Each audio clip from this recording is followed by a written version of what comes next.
So friends, today I'm going to explain a very good real-life crime story film which was released recently, whose name is Deadmail. The thing that makes this movie very dangerous is that it is based on a real incident, and the characters are also exactly the same, about whom you will get to see in the end what happened to them after this case. So definitely watch it till the end. And friends, if you have not yet seen my explained Korean horror movie Jumun the Lightless Door, go and watch it. You will find its link in the description pin comment below.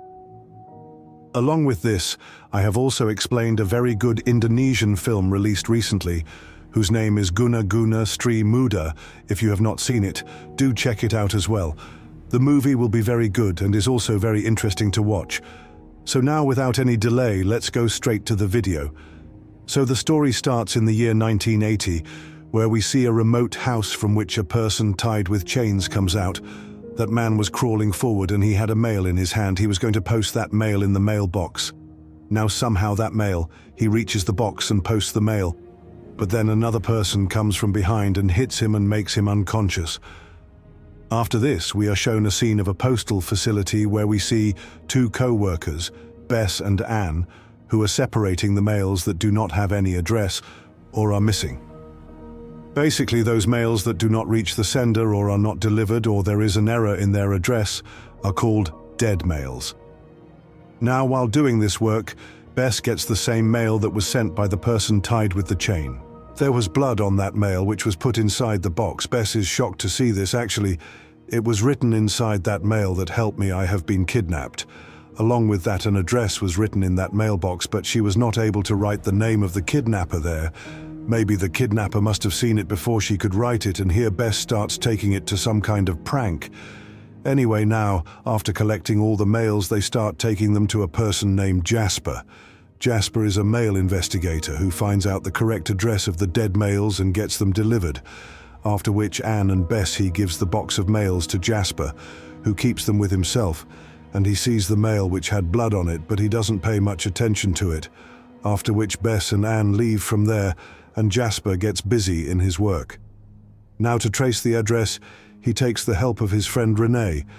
Now, for example, he gets the address of a necklace which did not have a delivery address from Renee and finds out the lady to whom that necklace belonged, after which Jasper calls this lady, and that lady tells him that yes, that necklace is hers. Now, whatever Jasper is, he takes that address from her. He asks the lady to describe the necklace because he could not hand over such a valuable thing to someone just like that. Well, the lady turns out to be genuine, meaning that the necklace belonged to her, after which he checks more mails, but in the meantime he gets the mail with blood in it, but he thinks it is a joke, and so he puts that mail in the dustbin and leaves from there. But he could not take such a big thing so lightly, so he goes to see that mail again. Who knows, that mail could be true. And this is what Jasper was thinking. Now he reads that mail, he starts taking it with him, after which he comes to his room, where we come to know that Jasper lives in a dormitory, i.e. inside a kind of hostel.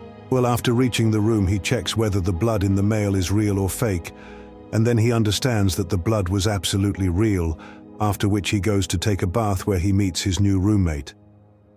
Well, now the scene changes, where he comes to his room and sleeps, and his roommate also comes there, who was checking that mail. The next day, Jasper goes to his office, where he calls Renee and asks her about that. He tells everything about the mail, and then Jasper asks him for the address of this mail. He gives him all the information as well. Now Renee starts giving him the address, but in the meantime a man comes there and beats Jasper and makes him unconscious, and we see that this man was actually Jasper's new roommate. Now, after making Jasper unconscious, he picks up the call and starts talking as Jasper's supervisor. He asks him why Jasper wanted to know the information of this mail, but Renee does not answer him. Then we see that the person starts getting nervous and keeps that mail with himself. He takes Jasper into his house, and the reason for his nervousness was that he should not get caught. In fact, this is none other than the same kidnapper from the beginning, and his name is Trent. In fact, he had come following Jasper inside the dormitory, meaning that he was keeping an eye on him. Before leaving, Trent kills Jasper, and after that, he goes to the man whom he had kidnapped, and that man's name is actually Josh, and he warns him not to do this again. In the end, why did Trent kidnap Josh? To find out this, We have to go back in time. We will see the trend that a synthesizer merchant works in the market. Now, the synthesizer is an electric music instrument that is operated by a keyboard in which different frequencies can be added. Anyway, Josh was also present there, and he was looking for someone who could develop his instrument by looking at the funding. Anyway, in the meantime, Trent sees Josh for the first time, and he goes to talk to Josh. Trent starts talking to him about his instrument, and he also praises his music. Then Josh starts saying that Japanese Trent is far ahead of Josh because they can extract 40 to 50 frequencies from a single instrument, and Trent doesn't like this. He says that even though he does all this, he is not that special. Now Josh starts telling him about his dream in which he wanted to make a very good music instrument. Trent likes the passion in him. Now, after talking a bit, Trent gives him an offer that is of collaboration. Both of them will make a good music instrument together. Now Josh feels very good after hearing this because he already needed a partner who could help him, and in this way he would get financial support as well, and Josh agrees to that, after which both of them start working together. And we notice that Trent is very much interested in Josh, and he cares for him and motivates him to the extent of asking Josh to play a musical instrument on call so that he feels comfortable. Well, in the meantime, he takes out a photo album which had some old photos, and one of those photos was of a black person seeing, which Trent gets a little emotional, and because of this he gets very happy. We understand that the black man and Trent must have had some connection in the past, and perhaps Trent's showing interest in Josh in this way is also a part of this thing. Now, the next day, Josh orders some essential items from Trent, and Trent immediately reaches him with those items, after which both of them talk about work, after which Trent goes home. Now, on one hand, Josh was working hard to make the instrument. On the other hand, Trent was working hard to cook food for Josh with his own hands, which was very tasty. It was a strange thing. Well, in the meantime, Josh gets a mail which he keeps with himself, and then he goes to take a bath. After he leaves, Trent comes there, and he sees that mail. Actually, that mail was from Japan, and it was from a music company who had shown interest in Josh's work, and they were calling Josh to Japan. Seeing this, Trent gets very disappointed because he had thought that Josh and he would work together, and that too forever. But nothing happened as he had thought. George was leaving him in the middle, and in the meantime, George also arrives there, and here Trent expresses his displeasure to him.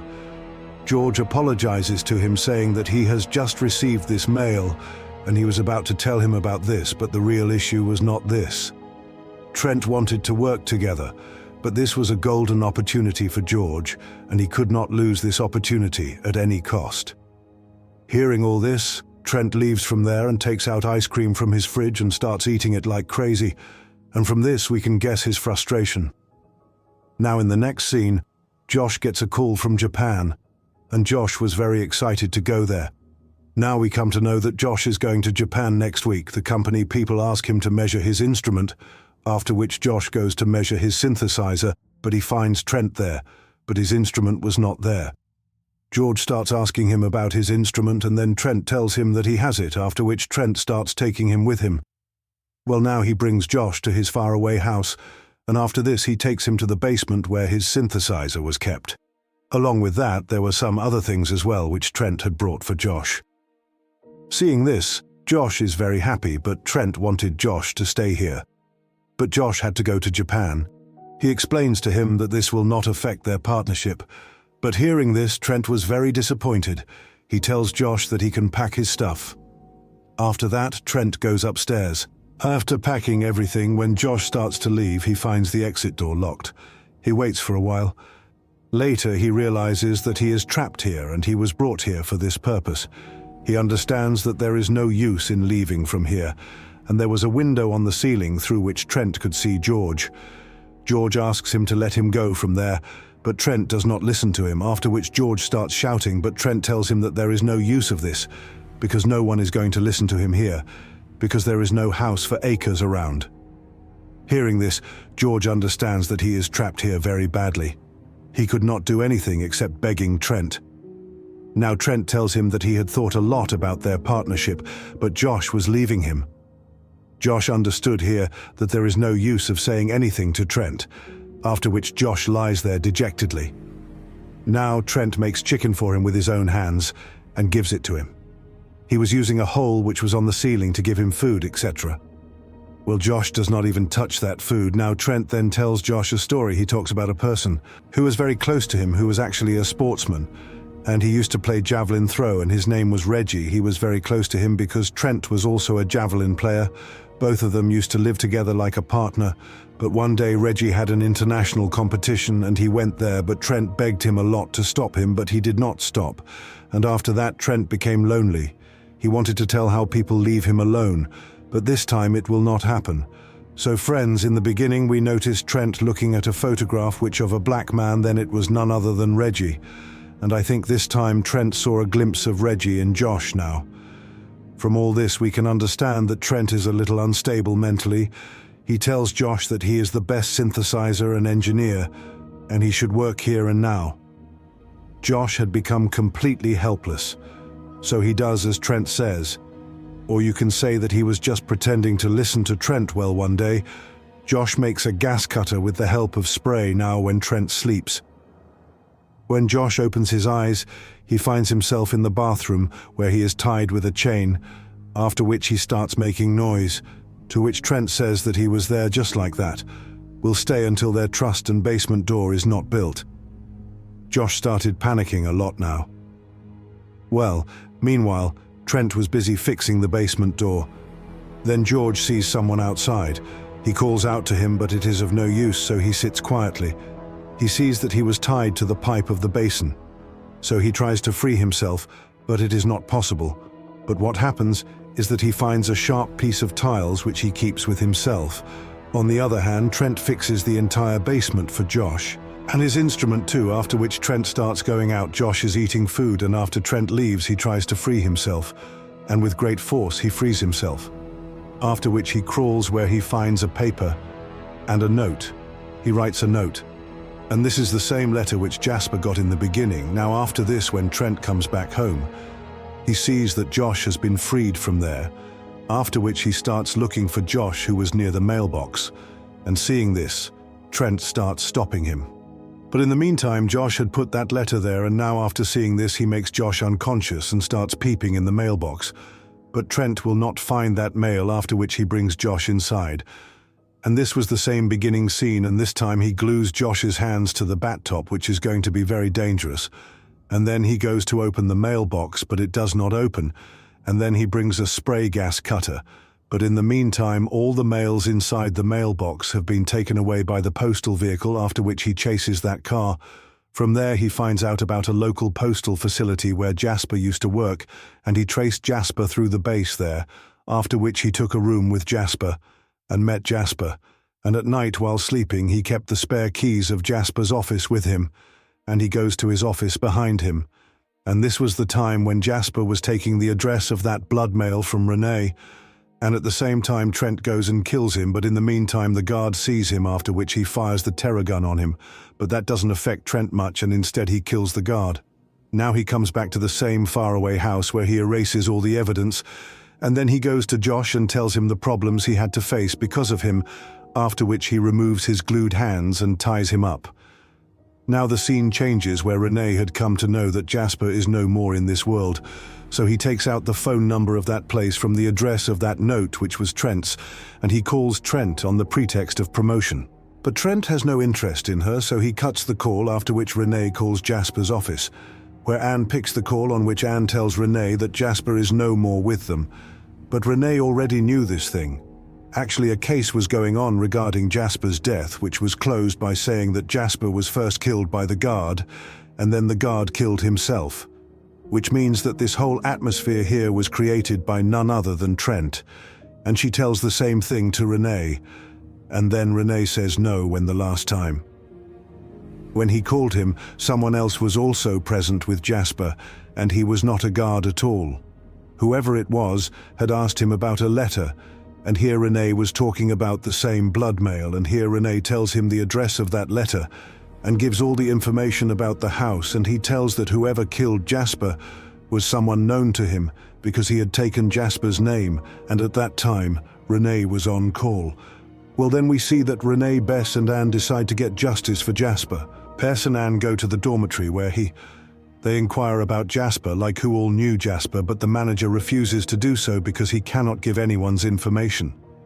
Then Bess and Anne see some names with photos of people pasted on the wall, which were of the people who used to come here. A trend was also present in it.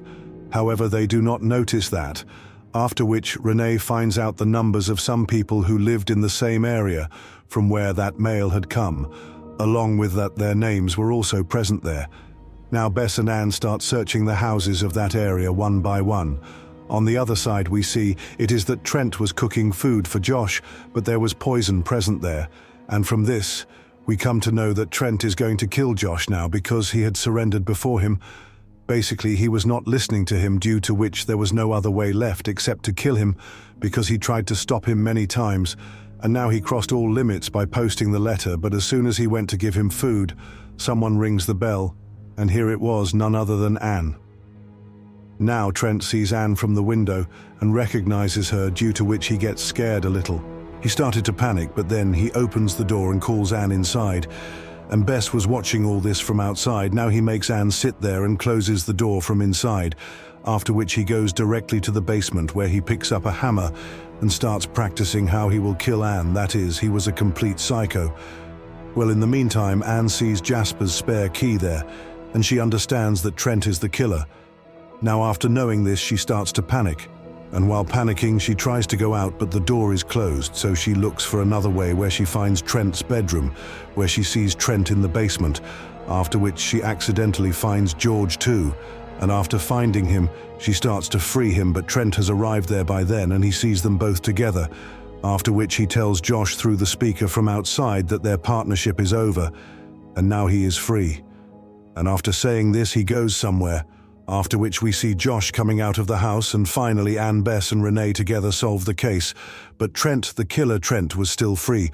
Well, after this we see Trent, who was completely broken psychologically, who is now eating his own cooked food which has poison in it. And before eating, he listens to the radio in which George is telling the police everything about what Trent did to him, and what kind of person he was, due to which Trent was feeling very sad. And we know that after this he will not survive, and boom, the movie ends here. Well, after this we are told about the real-life characters, in which it was told how their life went on after this incident. Like Josh shifted to Ali after this accident, but no one knows what happened to his Japan deal. After this, Bess continued his work, and his grandnephew plays baseball today, and that too for Milwaukee's Brewers team. After which Renee worked in an intelligence company for 30 years. After which he died in 2017, and Anne's photo came on the front page of Peoria's magazine due to her heroic action, but she was terminated for breaking the safety protocols, after which she is now the manager of the refrigeration department. Well, after this comes Jasper's turn, and after Jasper's graduation, the Plastic Modeling Association honored him with the Anatomical Excellence Scholarship, which is given every year in his name, and his photo is still there in the Hall of Graduates of Bellman Hollow. And finally comes Trent's turn, after Trent's graduation. When his body was found, he was buried next to his mother, although there was never any record of him from the place where he had done his graduation. So it is possible that those documents were also fake, or it is possible that he might have done something wrong there too, due to which the college people deleted his name from there. And the most shocking thing about this movie is that this movie is based on a true incident, which makes this movie very dangerous, very terrifying. That is a dream that can prove to be very costly for a person. We come to know about it through this movie. So friends, this was the story of this movie. I hope that you liked the story of the movie Deadmail. So I meet you all till then, friends, please, with the next video.